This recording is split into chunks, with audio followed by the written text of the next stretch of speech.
سلام تخوركم سخاتلتنا لمو دما بحدش فيديو مسي الله لما انت عاوزون حيورا ميديا ازرارا بزلو غداي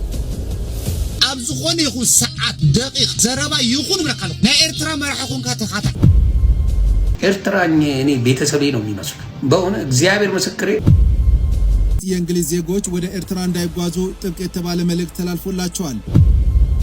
ብዙሕ ቅርሺ ከፊሎ በአወል ሰዒድ ቅርሾም ከም ዝተወሰደ አማካሪ ፕሬዝዳንት ዶናልድ ትራምፕ ጉዳያት አፍሪካ በስመራ ከገሽ ከም ዝኾነ ተገሊጹ ሳቢት ሰዓት ቀለዳ ከደዕታ ጉዳይ ኮን ክንዴ ወደ ገባ ከነይሮ ኣብ ካርቱም ርዕስ ከተማ ሱዳን ተኻየደን አይሎም ጽምዶ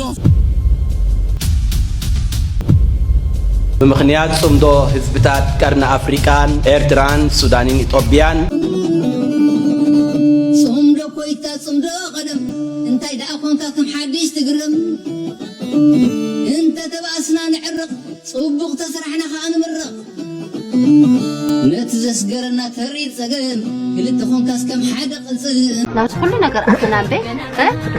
هاي نفنان دلينا كل التحوات هزوكينا مفلي لي ودو سلام تازي ناي ويناي كي مسلكاتكم ناي بركت بركت بركت بركت بركت بركت ولا سب سلام تاي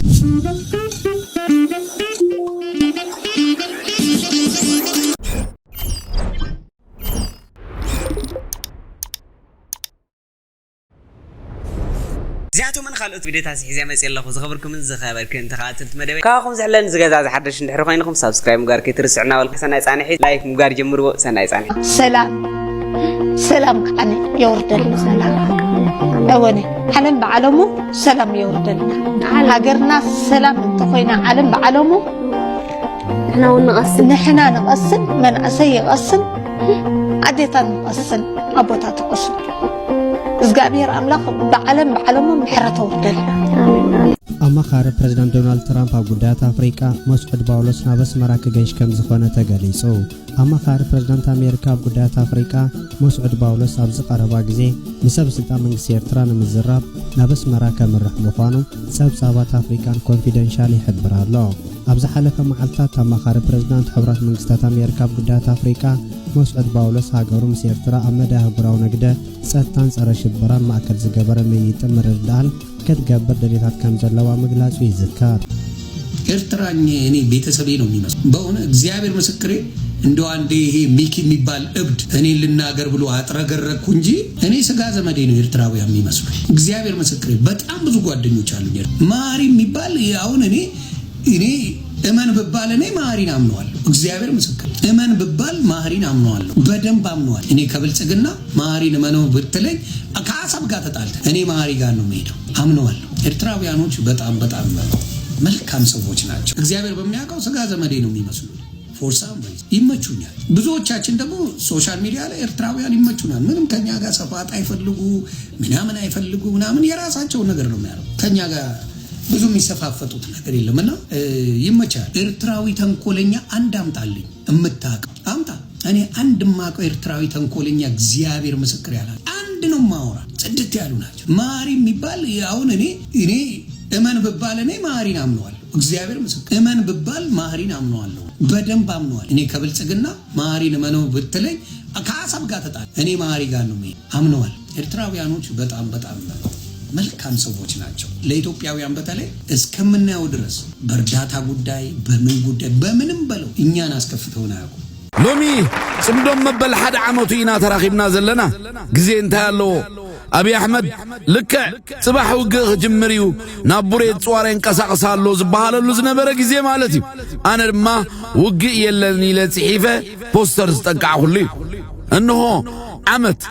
ኣብዚ ውሽጢ ዓመት ዝተዓመነ ጥፈታት ናይ ኩሉ ግንባራት ጸብጻብ ነው ምስጢራዊ ሰነዳት ጽምዶ ይዝብል ምንቅስቃሳት ናይ ጽምዶ ኻበይናበይ ካብ ኩሎም ተወከልቲ ህዝብታትን ግንባራትን ዝመጸ ጸብጻብ እዩ መዓልቱ ፈሊና አጃምራ ጽምዶን ተሳትፎ ሰራዊትን ህዝብን ከመይ መስል ነሩ ኣብ ውሽጢ ዓመት ከንታ አፍሪና ዝብሉን ከመድላይነቱ ቅኒልና ክነቅርቦ ኢና بازيو تنقو أجبابنا جميرنا ذكرن ستالين نتا مسمر أب مرب زلا زي سجراني من الوقت صباح نقوه البريتوريا تتحسو ستالين كيح مسمر حليفو بزبل تغنى نهزب تقراي تقام كم تعالو يدلني سلزيات سنحلي هزب يدلي له سلام مسرغبه بز حليفه السدراي كريز بلن نذكر ستالين فتصم زخبرو ጋዜጠኛን ረዚን ሰበን ሐላፍነቱ ዝፈልጥ መሳርሕ ተቆይኑ ዓመት መመላእታ ኣብ ሰላማዊ ምንቅስቃስ አገዳስ ክንፍት መንቆርቆር ጽምዶ በመዃኑ እግር መገደይ ከመስኩኖ ደሊ ኩልኩም አባላትን ሰዓብትን ጽምዶ ድማ እንኳ ኣብጽሐኩም ኣብዚ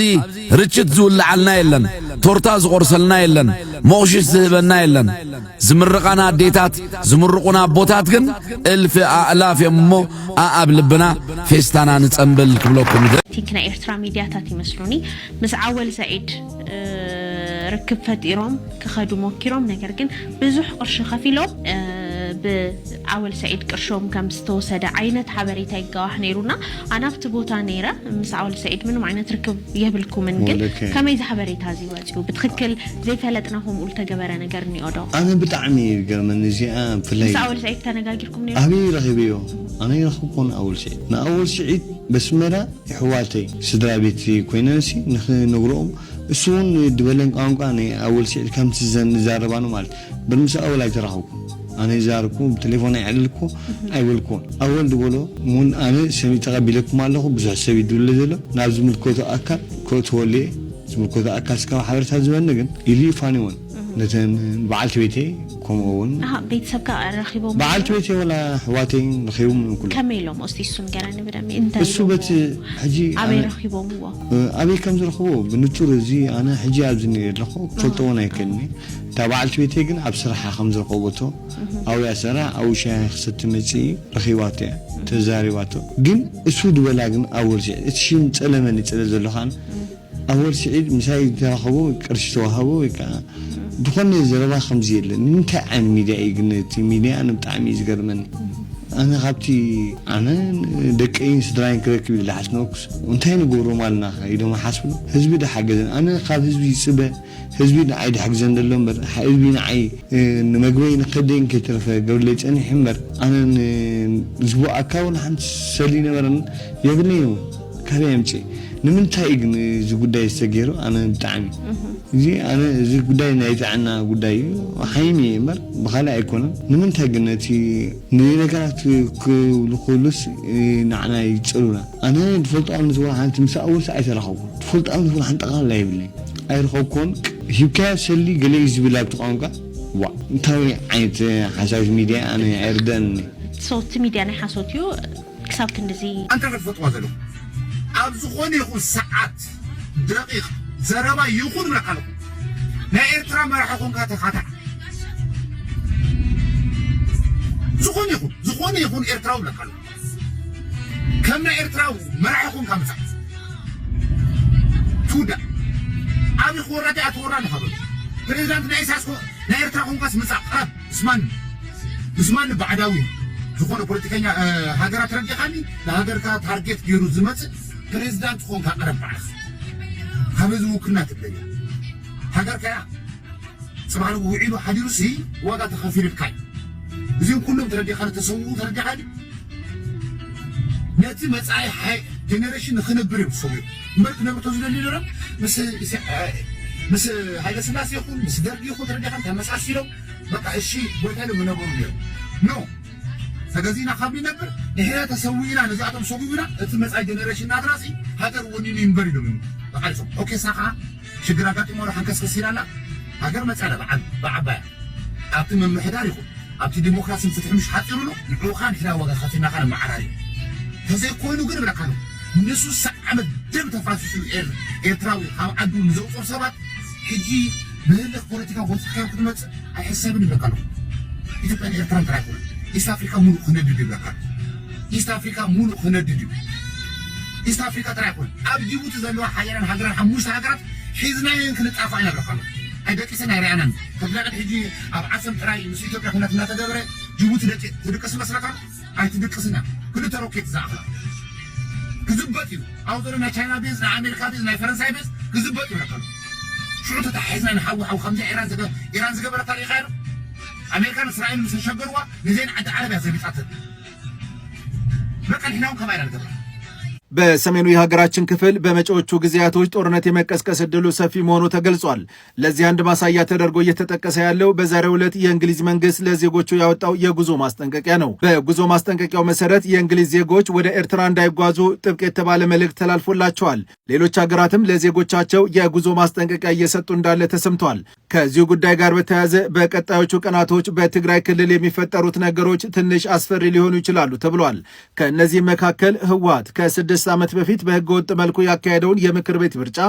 አሁን ላይ ተግባራዊ ያደርጋለሁ ብሎ ለአርብ ቀጠሮ ይዟል። ይህ ጉዳይ ደግሞ የትግራይ ጊዜያዊ አስተዳደርን የሚበትን ነው። የጊዜያዊ አስተዳደሩ መበተን የፕሪቶሪያውን የተኩስ አቁም ስምምነት የሚያፈርስ ይሆናል። እነዚህ ሳቢ ምክንያቶች የተነሳ በሰሜኑ የሀገራችን ክፍል ግጭት የመቀስቀሱ ዕድል ሰፊ ሊሆን እንደሚችል እየተጠቆመ ይገኛል። ቀጣዮቹ አዳዲስ ጉዳዮች በቻናሉ ላይ ይቀርባሉ። ፎሎ ማድረጋችሁ እንዳትረሱ። አመሰግናለሁ። እንሆን ማዓት ጸረ ሻዕብያ ኩን ህወዚ አመቀለ ሻዕብያ ክፉእ ነገር ዝገብር ትዝኸውን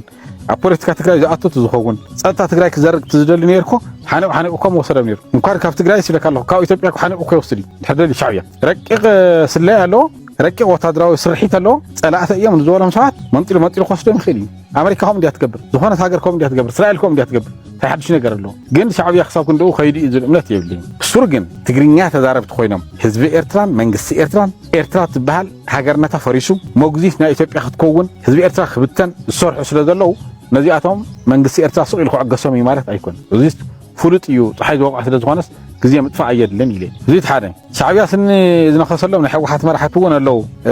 ኣብ ውሽጢ ሕወሓት ኮይኖም እውን ይበሃል ከም ታደሰ ወረደ ኣነ ምክሪ ሓሳቢ ውሃቢ ታደሰ ይጋገሎ ጌታቸው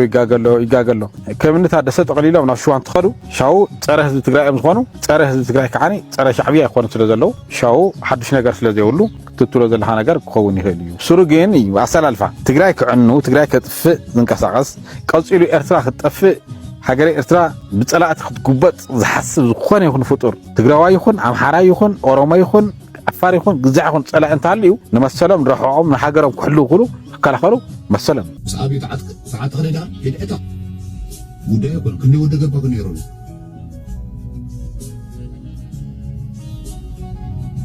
ሚያገን ኔቨር ቱ ኤቨር ብለካሉ ኢና ቃልስና ምስ ህዝብና ምስ ሃገርና እንበሪ ናይ ማንም ሓይል ተደራ ንሕና ንመርሖ ቃልሲ ወይ ንድግፎ ሓይልታት እንበሪ ዝድግፈና ሓይል ውኻ ዝመርሓና ኣይንብልና مو نحن سيم زيوم استراتيجي زي فوتون زي بالفافات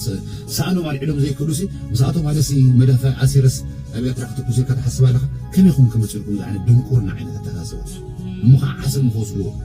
حسن مخايف كده تمالي كندي واجا خفينا كندي ترباري بنا كندي مدرسة كبير ناس إجخا وهكذا وها ملس بزير خاص عسى ما ركبه يومسي نان وترف مرف ستان ترف كيلوس بزخمة ساكا ده نقولكم مين نورينا يو علي أدرى الحين سويكا وفتوك منه تسقاتيكا بعليك ما هو رجع زخينا قرينا سويكا يدرى إنشي تايلو يا سقاتو هم لسناي هولاند تايلو اللي سميخا نا بفلك يومنا مو قاعد عتهم يومنا ورجع مو قاعد عت رصحتهم قبلية تاريخهم وكا خبركم تمرو نالي يا سقات لذي تمر سبدا لذي تزاربدا أنا أوراد أسرع زكونة سبعين كيان دروا من البات سلوم تلافالي فلوس صح حسخهم تلافالي فتخون أوراجا تلونيركم حجي بوركو يكون تزاري وانا تي أوراجا يظهر ما زلوا انت لازم تملسون أكلوزا أكلوزا قرص زجمرة إثيوبيا حليفون خبر يزخون واجا خفيل أكلوزا ولا بس هم بتحسبوا تخينا هاي تملسون من هذا كان بسوق من تفوقهم يعيش تمدف فارك جميلة سكانوا ما نكال سنة يوم مسانا ناتكم هنا مساقوا هنا ندابركم تلاقصونا خلينا نلاقصوكم نابز ميديا بس أوت هنجبركمنا أمبري تتراخبنا خا زاسيت ياخذكم تخونيا هي درجة إذا قاعد مرات سبعة تردي خاني تزاروا مرسكم بسلم يركب أنا تقولي تعالي يا حلف كله أي من أسكن درس حكوا له زي خير خارج جنها دعدع كنا هجون تزاري من يسولي نيره هجى خا ويتسو بزعون أبعتي كيم جزاعته بزعبا بكا هجر حلفة ما هبلو قد خندي عفرفر بل عطيني أب علم كأخم عطيني يقول هنا نخلي ذي قال استجيرو حتى بعد استجيرو وتشوف فرتني بمخنيات صمدو حزبتات قرن أفريقان إيرتران سودانين إثيوبيان ملكتو ناي فيديو ملختي قالوا نسمع نعدم الآن لدينا كلمة مسجلة بالفيديو لأحد الذين لم يستطيعوا الحضور وهو السيد أندرغاتشو ممثل شعب الأمهرة سيتقدم إلينا من خلال هذه الشاشة المرئية لإيصال رسالته لهذا التحالف اليوم. Dear fellow East African brothers, sisters and comrades.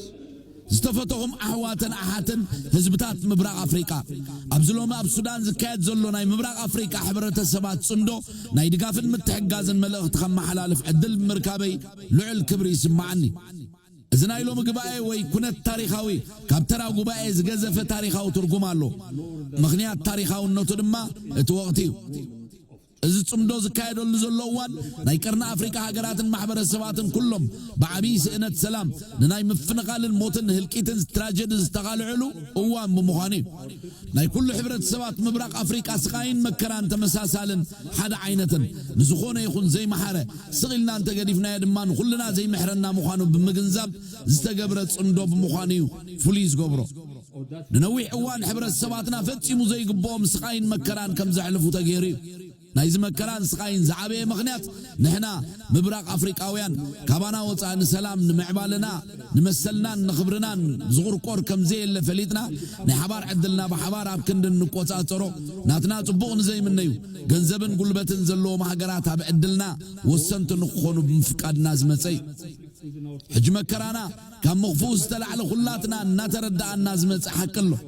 ገንዘብን ጉልበትን ዘለዎም ኣካላት ናትና ናይ ሓዋሩ ጥቕሚ ዘይኮነ ናታቶም ጂኦፖለቲካዊ ጥቕሚ ንምምላእ ጥራይ ከም ዝደልዩና ፈሊጥና ኣለና እዚ ፍልጠት ድማ ብሓባር ንኽንመክር ድርኺት ፈጢሩልና ናብዚ ጽምዶ ብቂዕና ኣሎ እዚ በፂሕና ዘለና ደረጃ ንቕሓት ንዓና ካባና ወፃእ ዝቆመልና ከምዘየለን ንሕና ንድሕን ብናትና ፃዕሪ ጥራይ ምዃኑን ዘርኢ እዩ ለኤርትራው ፕሬዝዳንት ኢሳያስ አፈወርቂ በግሎባል ፓወር ሽፍት ላይ መርዶ የሆነ እንግዲህ አስተያየት አምባሳደር ቲቦር ናጄ ሰጥተዋል። በግሎባል ፓወር ሽፍት በተባለው ፖድካስት ላይ ከጄሚ ስታነን ጋር ቆይታ ያደረጉት አምባሳደር ቲቦር ናጄ በአሜሪካና በኤርትራ መካከል የዲፕሎማሲ ግንኙነት ወይም ደግሞ በሰሞኑን አሜሪካ ጋር ከኤርትራ ጋር የዲፕሎማሲ ግንኙነቷን ልታድስና ለኤርትራ መንግስት ማዕቀብ ልታነሳ ነው ሲባል የኤርትራ ከፍተኛ ባለስልጣናትን ጨምሮ የሚዲያ ሰራዊቶቻቸው አሻፈሬ ሲሉ ቢቆዩም እንግዲህ አምባሳደሩ በሰጡት ቀለል ያለች ቃለ መጠይቅ ላይ እንደገለጹት ከሆነ የኤርትራው ፕሬዝዳንት ኢሳያስ አፈወርቂ አሁን ላይ የሁለትዮሽ ግንኙነቱን ጀምረዋል ወይም ደግሞ ፈልገዋል ዲፕሎማሲ ፈጠረልኝ ቢሉ እንኳን አሜሪካ እንደማትቀበላቸው አስረግጠው ነግሯል። ኤርትራ በአሜሪካ በኤርትራ ላይ ያላትን አቋም ሲገልጹ እንግዲህ እሳቸው ባስቀመጡት መሰረት የአፍሪካዋ ሰሜን ኮሪያ ወይም ደግሞ አፍሪካዊቷ ሰሜን ኮሪያ ተብሏል። እነሱ ደግሞ ሀገራቸውን ሲንጋፖር እንደሚሉ የታወቀ ነው። ነገር ግን አፍሪካዊቷ ሰሜን ኮሪያ ምርጫ የሌለባት ዲሞክራሲ የሌለባት ግዳጅ ወታደራዊ መልመላ ያለባት ሰላም የሌለባት ዜጎቿ በዲሞክራሲ መብት ጦት በየበረሃው የሞቱ ያሉባት በኢትዮጵያ ብቻ ከ400 ሺህ በላይ የሚጠጉ ስደተኞች የተቀመጡባት ሀገርን እንግዲህ አፍሪካዊቷ ሰሜን ኮሪያ ያሉት አምባሳደር ቲቦር ናጄ አሜሪካ በየትኛው ሂሳብ ነው አጋር ልታደርጋት የምትችለው? ስለዚህ በኤርትራና በአሜሪካ መካከል ያለው የሁለትዮሽ ግንኙነት ወይም ደግሞ ዲፕሎማሲያዊ ጥምረት እሳቸው አምባሳደር በነበሩበት ወቅት ከ10 ዓመት በፊት የነበሩ እድሎችን እንኳን ስናይ 2018 ላይ ኤርትራ ድረስ በመሄድ ከኤርትራው ፕሬዝዳንት ኢሳያስ አፈወርቂ ጋር ምክክር ማድረጋቸውን ጭምር ገልጸው የኤርትራ መንግስት ለዲፕሎማሲ ለሁለትዮሽ ግንኙነት እንደ ሀገር ለመቀጠል እንኳን ፍላጎት የሌለው መሆኑን ገልጸዋል። ምንም እንኳን አሜሪካ ግን አሁን ላይ ባለው ሁኔታ ላይ ኤርትራን ተጠቀማለሁ የምትል ከሆነ የኤርትራው ፕሬዝዳንት ኢሳያስ አፈወርቂ ሊያበቃላቸውና የመጨረሻቸው ሰዓት ሊሆን እንደሚችል ጭምር ነው የገለጹት። እንግዲህ አምባሳደር ቲቦር ናጄ ያደረጉትን ቃለ መጠይቅ በነገራችን ላይ ኤርትራ፣ ሶማሊላንድ የአፍሪካ ቀንድ እንደም ኢትዮጵያን በተመለከተ ነው። ስለዚህ ቆረጥ እያደረኩ በተከታታይ ይዤላችሁ ቀርባለሁ። ነድሌት መምሕዳር ትራምፕ ኣብ ምሕዳር ሽርክነት ኣሜሪካን ኤርትራን ኣመልኪቶም ድቃዝ ዝሰኣኑ ወገናት ኣብ ሓበራዊ ረብሓን ዕላማን ዝተመስረተ ናይ ኤርትራ ምስ ካልኦት ሃገራት ደለል ሽርክነት ምህናፅ ክቕፅል ምዃኑ ሚኒስተር የማነ ገሊጹ። መብዛሕትኡ እዋን ሰላም ዞባ ቀርኒ ኣፍሪቃ ዘይደልዩ ሽግር ዘለዓዓሉ